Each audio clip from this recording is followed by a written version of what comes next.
This past week, I got a painful reminder that we need to revisit, because it's been well over a year, the dangers in detailing.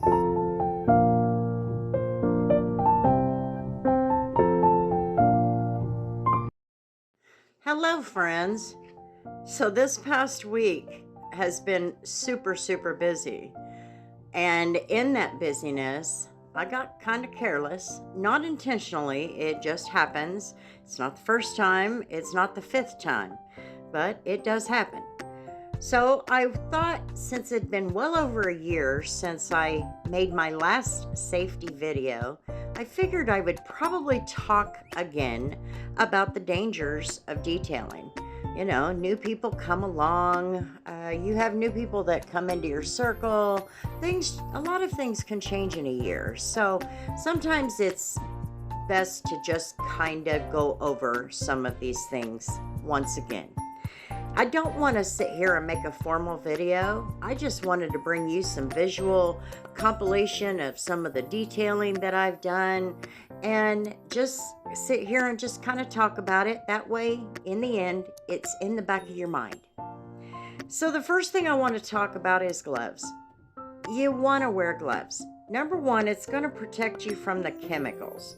It's going to protect you from the nastiness that you might find. Of course, I find more nastiness in the car lot details than anything, but it's better to have those gloves on because you just never know what you're going to get into, whether it's an outside detail or a car lot detail.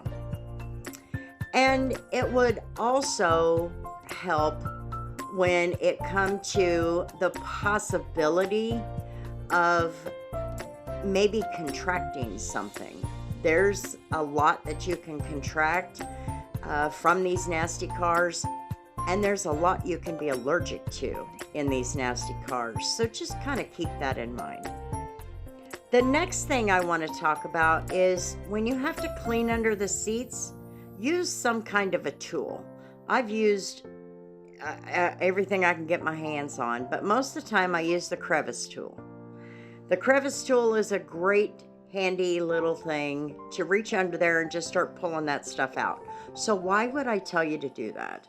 Because you never know if you're going to run into somebody's needles, knives,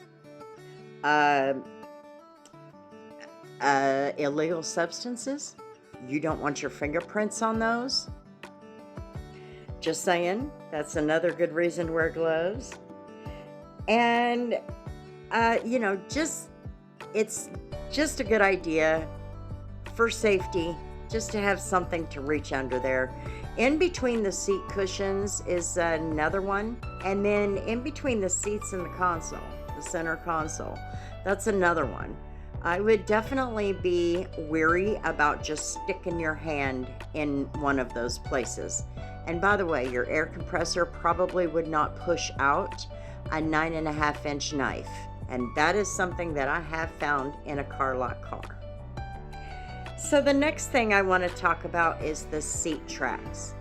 The seat tracks can be one of the most dangerous things that you work around. They can be just like knives. They can leave gashes. I've seen this on other detail videos. The safety ones, there have been gashes in hands, fingers. One guy, most of his finger was severed.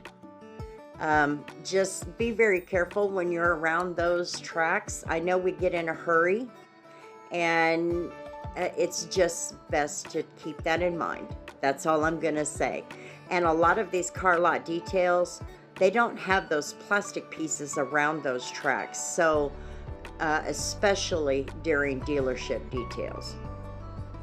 So the next thing is when you have to release a seat, like in a minivan, the middle row, it will actually release and fold upward, or some of them will stow away.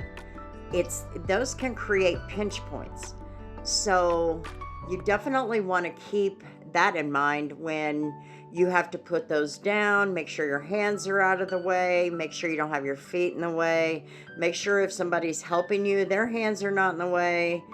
The other thing is sometimes those seats will get stuck. And when you finally get them released, a situation that I had, my daughter and son-in-law were fighting to get that seat to release. It finally released and it almost nailed my daughter right in the face. I have been hit in the head by one of those seats popping up. So now you'll see me turning my head or backing off or whatever. Just keep it in mind. You would be surprised the gashes you could get in your forehead or on your cheek from that hard plastic on the side of those seats. So the next thing, and the one reason that I made this video, and that is the steamer. Me and the steamer don't get along very well. I just want to say that. I think I've been burned probably in the last almost 2 years. I've probably been burned 15 times. 90% of it is because I put that wand down and the end of it is extremely hot, and bam, I nailed my leg, or I've nailed my ankle. I've been burned on both ankles. I was burned on my foot because there in the summertime I was wearing flip-flops. I've been burned on my thigh and my wrists 2 or 3 times. I've been burned on my hand probably 5 times. And it's just all part of the game. Not to mention the steam and the hot water that would leak out with the steam. That's extremely hot and can cause multi-level burns also. So just kind of keep that in mind when you're using a steamer. I know we get in a hurry sometimes, but it's gonna happen. You can expect it to happen at some point in time. I don't think there's any of us that have been immune to that. So the next thing would be wearing a mask. Don't be afraid to wear a mask in certain details. It's just good practice to have. If you're dealing with animal hair, a lot of times just having a basic mask on would be okay. Also, bad smells can sometimes be overwhelming. And then mold and bloodborne pathogens. Like I said, especially in car lot vehicles, you don't always know what was going on in that car before it got to you. So just keep it in mind, in the back of your mind. So the next thing is sanitize your equipment at least once a month. When I have extra time, or even on a Sunday, I'll go up and I'll clean the canister of my shop vac, my extractor, if I had to use it that week. I run vinegar through my steamer probably once a month. It's just good practice to sanitize your equipment. And the other thing is mixing chemicals.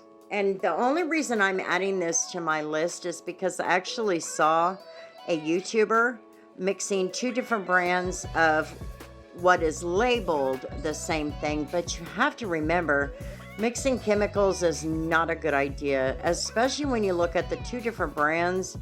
They could have 2 very different formulations, and there could be a reaction between 2 chemicals in there. You could also have a reaction onto maybe fabric seats or even leather seats. You just never know. So it's probably not good practice to mix chemicals of different brands. Just leave them in their bottle until you can't use them anymore, and then throw it away or repurpose the bottle after you wash it out. But mixing chemicals is really not a good idea. So the final thing that I want to talk about is do not detail cars that are a biohazard. It's not a good idea until it's possible, but don't do it until you've actually sat down, gone through Google, found some of the CBLs or computer-based learning, and kind of go over it a little bit. learn a little bit about it. There's much more to it than just trying to figure out how to get blood out of a seat. There's a lot more to it. And there's definitely some hazards that could affect your health for the rest of your life if you're not careful. So I always say, and I had to learn it through the trucking industry, so, it's nothing for me.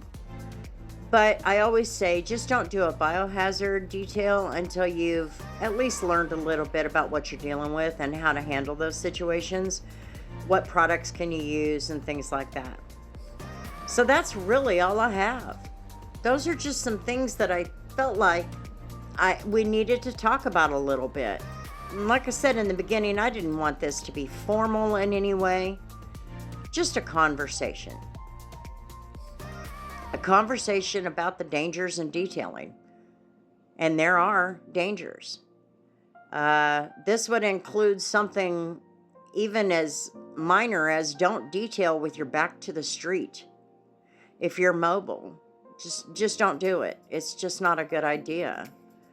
So, just kind of look at your situation, where you're detailing at, what you're doing, and think of the things that you can do to improve the safety in your detailing.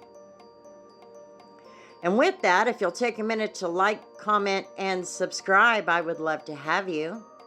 And until the next video, guys, we'll see you later. Hold up. I missed one. I was looking at my list and I went, ooh, I don't think I said that. And I didn't. Eye protection. Now that I have this new air tool, this new air gun, that tool can fling stuff out of those carpets and off those seats and out of the cup holders that could take out one of your eyes. My eyes are old, so I don't want to sit in the ER while I'm trying to recover from an eye injury. That's going to take away from my detailing. So I just wanted to add that. So we'll see you next time.